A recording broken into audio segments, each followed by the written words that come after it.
بسم اللہ الرحمن الرحیم۔ قسط نمبر 1001، اعتراض نمبر 13۔ تبلیغی کام عوام یعنی غیر علماء کا کام ہے، علماء تبلیغ کیوں کرے؟ اس اعتراض کا تفصیلی جواب۔ دعوتی کام اور اس کا اسلوب۔ الحمدللہ وحدہ والصلاة والسلام علی من لا نبی بعدہ، اما بعد۔ اعتراض نمبر 13۔ تبلیغ عوام کا کام ہے، علماء کا نہیں۔ تبلیغ عوام کے لیے فائدہ مند ہے، علماء کے لیے نہیں۔ جواب۔ تبلیغ کی ذمہ داری۔ قرآن کریم میں اللہ تعالیٰ نے امت محمدیہ کو ایک عظیم ذمہ داری سپرد فرمائی ہے۔ کنتم خیر امت اخرجت للناس تأمرون بالمعروف وتنہون عن المنکر وتؤمنون باللہ۔ ترجمہ: تم بہترین امت ہو جو سب لوگوں کی رہنمائی کے لیے ظاہر کی گئی ہے۔ تم بھلائی کا حکم دیتے ہو اور برائی سے منع کرتے ہو اور اللہ پر ایمان رکھتے ہو۔ حضور نبی اکرم صلی اللہ علیہ وآلہ وسلم کی پوری زندگی تبلیغ اور دعوت اسلام میں گزری۔ قرآن حکیم نے حضور اکرم صلی اللہ علیہ وسلم کو تبلیغ کے عملی مراحل اور اصول سکھاتے ہوئے فرمایا: ادعو الی سبیل ربک بالحکمہ والموعظۃ الحسنہ وجادلہم باللتی ہی احسن۔ اے رسول معظم، آپ اپنے رب کی راہ کی طرف حکمت اور عمدہ نصیحت کے ساتھ بلائیے اور ان سے بحث بھی ایسے انداز سے کیجیے جو نہایت حسین ہو۔ لطیفہ: دعوت و تبلیغ کے لیے ضروری ہے کہ وہ نبوی منہج کے مطابق ہو۔ بس جس طرح دعوت و تبلیغ کا نصاب نبوی ہونا چاہیے، اسی طرح اس کا منہج اور طریقہ کار بھی نبوی ہونا چاہیے۔ دعوت تو قرآن و سنت کی ہو، لیکن اس کو پھیلانے والوں میں نہج نبوی کا اہتمام نہ ہو اور نبوی اخلاق اور اوصاف نہ ہوں گے تو وہ دعوت انسانوں کے قلوب کو متاثر نہیں کر سکتی۔ البتہ معلومات پہنچانے کی حد تک تو کام آ جائے گی، لیکن اسلامی زندگی فراہم نہیں کر سکے گی۔ اللہ کے رسول صلی اللہ علیہ وسلم کو یہ کبھی کہا گیا: وَلَوْ كُنْتَ فَظًّا غَلِيظَ الْقَلْبِ لَانفَضُّوا مِنْ حَوْلِكَ۔ اگر آپ تند مزاج سخت دل ہوتے تو لوگ ضرور تمہارے آس پاس منڈلاتے نہیں رہتے، تو تم انہیں معاف فرماؤ، ان کی شفاعت کرو اور کاموں میں ان سے مشورہ لو، اور جب کسی بات کا ارادہ پکا کر لو تو اللہ پر بھروسہ کرو، بے شک توکل کرنے والے اللہ کو پیارے ہیں۔ حقیقت یہ ہے کہ اسلام ایک دعوتی دین ہے جو سب کے لیے ہے اور سدا کے لیے ہے۔ اس لیے دین میں اور دعوت و تبلیغ کا فرائض کی فہرست میں سب سے اوپر ہونا بالکل فطری بات ہے۔ اسلام اکیلا ایسا دین ہے جو اپنی دعوت میں زمان و مکان سے ماورا، رنگ و نسل سے بلند اور لسانی اور اقلیمی حدود و قیود سے پوری طرح آزاد ہے۔ وہ ہر انسان کو اس کے خالق اور مالک کی طرف بلاتا ہے۔ دنیا کے تمام مذاہب، قدیم ہوں یا معاصر، یا تو غیر دعوتی ہیں یا پھر ان کی دعوت نسلی، لسانی اور جغرافیائی حدود میں مقید ہے۔ مثلاً بدھ ازم برہمنیت کی تعدیت یعنی برہمن مذہب کو باقی رکھنے کی کوشش ہے اور ظلم کے رد میں پیدا ہونے والی ایک تحریک ہے جو ایک مستقل مذہب ہونے کے لیے مذہبی لوازمات سے خالی ہے۔ اور رہی عیسائیت تو وہ خود حضرت عیسیٰ علیہ السلام کی تصریحات کے مطابق صرف بنو اسرائیل کے لیے تھی، جیسے عیسائیوں نے حضرت عیسیٰ علیہ السلام کی تعلیم کے برخلاف عالمی مذہب بنانے کی کوشش اور اس کی تبلیغ کی ہے جو سراسر غلط ہے۔ خود حضرت عیسیٰ علیہ السلام نے فرمایا: یاد کرو جب عیسیٰ ابن مریم نے فرمایا: اے بنی اسرائیل، میں تمہاری طرف اللہ کا رسول ہوں اور اپنے سے پہلی کتاب تورات کی تصدیق کرنے والا ہوں اور اس عظیم رسول کی بشارت دینے والا ہوں جو میرے بعد تشریف لائیں گے، ان کا نام احمد ہے۔ پھر جب وہ ان کے پاس روشن نشانیاں لے کر تشریف لائے تو انہوں نے کہا: یہ کھلا جادو ہے۔ لطیفہ: صرف اسلام ہے جو عالمی اور دائمی پیغام کا حامل ہے، اس لیے اس کے لانے والے رسول کو رحمت للعالمین اور کافۃ للعالمین نذیرہ کی قبائے مبارک پہنا کر بھیجا گیا، اور انہیں بعثت کے بعد جو پہلا حکم دیا گیا ہے وہ دعوت و تبلیغ کا حکم تھا۔ قم فانذر، اے محبوب ڈرانا شروع کیجئے، اور پھر حکم ہوا وانذر عشیرتک الاقربین، ڈرائیے اپنے عزیز و اقارب کو، اور پھر حکم ہوا یا ایھا الرسول بلغ ما انزل الیک من ربک، اے رسول جو آپ پر آپ کے رب کی طرف سے نازل کیا گیا ہے اس کی تبلیغ کیجئے۔ اگر ایسا نہیں کیا گیا تو گویا آپ نے اپنی ذمہ داری پوری طرح نہیں نبھائی۔ لطیفہ، اس قدر صریح اور کھلے حکم کے بعد بھی اگر کوئی فقیہ اور مفتی تبلیغ و دعوت کے کام کو فرض کفایہ اور مسنون اور مباح اور بدعت ہونے کا حکم لگائے تو ایسے فقہا اور مفتیان کرام کے لیے بس دعا ہی کی جا سکتی ہے۔ لیکن الحمدللہ کہ اسی علماء کرام کی مبارک جماعت میں سے لاکھوں علماء کرام نے دعوتی کام کو قبول کیا، اور اس وقت تقریباً 3500 علماء کی سال سال کی جماعتیں سارے عالم میں پھیلی ہوئی دعوتی کام انجام دے رہی ہے۔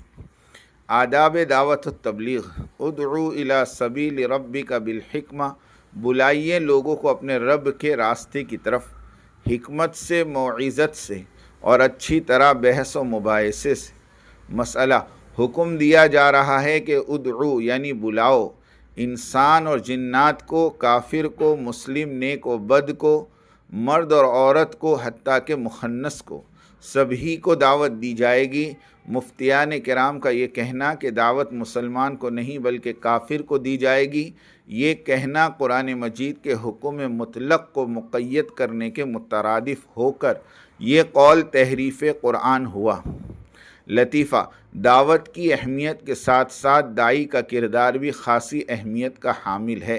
داعی کو کن صفات کا حامل ہونا چاہیے، داعی کو گفتار میں کیسا ہونا چاہیے، داعی کا علم کیسا ہو، اس کا فکر اور وضاقتہ کیسی ہو، ان تمام پہلوؤں پر تفصیلی گفتگو ملاحظہ فرمائیں۔ جتنی اہمیت دعوت دین اور اشاعت اسلام کے وجوب اور ناگزیری کو جاننے، اسے اپنی زندگی کے ضروری مصروفیات و مشاغل میں شامل کرنے اور اس کی ادائی میں اپنا سب کچھ لگا دینے کی ہے، اتنی ہی اہمیت اس بات کی ہے کہ اس بات کو جانا جائے کہ اس کام کو کس طرح انجام دیا جائے تاکہ یہ کام بہتر، احسن اور مؤثر انداز سے انجام پا سکے، اور اس بات کو بھی سمجھا جائے کہ ایسا کون سا منہج اور اسلوب اختیار کیا جائے کہ داعی کی بات مدعو کے دل میں گھر کر جائے اور وہ برضا و رغبت ہماری دعوت کو قبول کرنے کے لیے مضطرب ہو جائے۔ دعوت کے لیے اسلوب، منہج اور طریقے عمل کی سب سے پہلی رہنمائی تو ہمیں قرآن مجید کی اس آیت میں ملتی ہے جس میں فرمایا گیا ہے کہ لوگوں کو اپنے رب کی طرف حکمت اور دانائی اور موعظہ حسنہ کے ساتھ بلایا جائے اور اپنی بات ان تک خوبصورت اور دلکش انداز میں پہنچائی جائے۔ اس آیت میں نہایت واضح طور پر دعوت و تبلیغ کے بنیادی اصول بیان کیے گئے اور بتایا گیا ہے کہ داعی کو چاہیے وہ حکمت اور تدبر، فہم و دانائی اور طریق حسن کا رویہ اختیار کرے، جس وقت مدعو کو مخاطب کرے اس کے لہجے میں نرمی، گفتگو میں شیریں کلامی اور شائستگی اور شگفتگی ہو، تلخی، ترشی اور تنزیہ لہجے سے پرہیز کرے، خالص مشفقانہ اور ہمدردانہ انداز میں اس سے مخاطب کرے تاکہ اسے قبول حق کی استعداد میسر آ جائے۔ یہ بات بھی دعوت و تبلیغ کے بنیادی اصولوں میں ہے کہ مدعو کے فہم، معیار اور اس کے مزاج و طبیعت کا لحاظ کرتے ہوئے دعوت پیش کی جائے، زبان صاف، سادہ اور سلیس استعمال کی جائے اور طول بیانی و کثرت خطاب سے گریز کیا جائے۔ اللہ کے رسول صلی اللہ علیہ وسلم نے متعدد بار فرمایا کہ لوگوں سے ان کی عقل اور فہم کے مطابق گفتگو کرو۔ آپ صلی اللہ علیہ وسلم نے دعوت تو ہر آن دیتے رہے لیکن وعظ اور ارشاد موقع محل دیکھ کر فرماتے تھے۔ آپ نے جب حضرت معاذ ابن جبل، حضرت ابو موسیٰ اشعری رضی اللہ عنہما کو یمن کی جانب دعوت دین کے لیے روانہ کیا تو فرمایا بشروا ولا تنفروا ویسروا ولا تعسروا، لوگوں کو بشارتیں بھی سنانا، صرف عذاب کا ذکر کر کے نفرت نہ دلانا، نرمی کا برتاؤ کرنا، سختی نہ کرنا۔ یہ بات بھی اصول دعوت کے خلاف ہے کہ داعی لوگوں کو صبر و تحمل کی تلقین کرے اور خود عجلت اور جذبات سے کام لے، لوگوں کو رفق اور مروت کا درس دے اور اپنا معاملہ اس کے برعکس ہو۔ قرآن مجید میں ہے کہ اللہ تبارک و تعالیٰ نے حضرت موسیٰ اور حضرت ہارون علیہ السلام کو حکم دیا، اذهبا الى فرعون انه طغى فقولا له قولا لینا لعله يتذکر او یخشی، تم دونوں فرعون کے پاس جاؤ، اس نے بڑی سرکشی کر رکھی ہے، اسے نرمی سے سمجھاؤ، شاید وہ سمجھ لے یا ڈر جائے۔ اللہ کے رسول کا منہج دعوت کیا تھا، اور آپ نے کفار اور مکہ اور یہود مدینہ کے ساتھ کس اچھے طریقے سے گفت و شنید کیا، اور کس درجے رفق اور مروت اور حسن اخلاق کے ساتھ ان کے ساتھ پیش آئے۔ نہ اختیار کیا گیا تو دعوت و تبلیغ کا کام مؤثر اور مفید ہونے کے بجائے انتشار و خلفشار کا سبب بن جائے گا۔ داعی کے کردار، اخلاق اور اس کے رویے سے مدعو کو یہ تاثر ملنا چاہیے کہ اس کی ساری جد و جہد اور جدال اور مذاکرہ کا مقصود صرف اور صرف رضائے حق ہے، اور جو کچھ کہا جا رہا ہے اس مقصود کی وضاحت اور حصول کے لیے کہا جا رہا ہے، اس میں کسی انا یا ذاتی تفوق اور برتری کا شائبہ تک نہیں۔ دعوت اور علماء، یہ بات گزشتہ سطور میں بتائی جا چکی ہے کہ دعوت و تبلیغ کی اشاعت دین کی ذمہ داری اللہ اور اس کے رسول صلی اللہ علیہ وسلم کی طرف سے ہے، ہر مومن اور مسلم مرد اور عورت پر عائد ہوتی ہیں، اور اپنی حیثیت و صلاحیت اور استطاعت کے مطابق سب کو اس کے سلسلے میں اللہ کے حضور جواب دہ ہونا ہے۔ لیکن چونکہ علماء سب سے زیادہ سمجھنے والے ہوتے ہیں، وہ دین کے احکام و مطالبات سے بھی باخبر ہوتے ہیں، اور عام انسان کے نفسیات اور تقاضوں سے بھی، اور ان کے ذہن و مزاج سے بھی، اس لیے یہ ذمہ داری ان کے لیے زیادہ اہمیت رکھتی ہے، اور عام لوگوں کے مقابلے میں ان کی جواب دہی بھی سنگین ہوتی ہے۔ اسی اعتبار سے قرآن مجید اور احادیث رسول میں ان کی اہمیت اور فضیلت بھی مذکور ہے۔ قرآن مجید میں ہے انما یخشی اللہ من عبادہ العلماء، حقیقت یہ ہے کہ اللہ کے بندوں میں صرف علم والے ہی اس سے ڈرتے ہیں۔ ایک جگہ اللہ تعالیٰ نے نبی کریم صلی اللہ علیہ وسلم کو مخاطب کر کے فرمایا، اے نبی ان سے پوچھئے کیا جاننے والے نہ جاننے والے دونوں کبھی یکساں ہو سکتے ہیں؟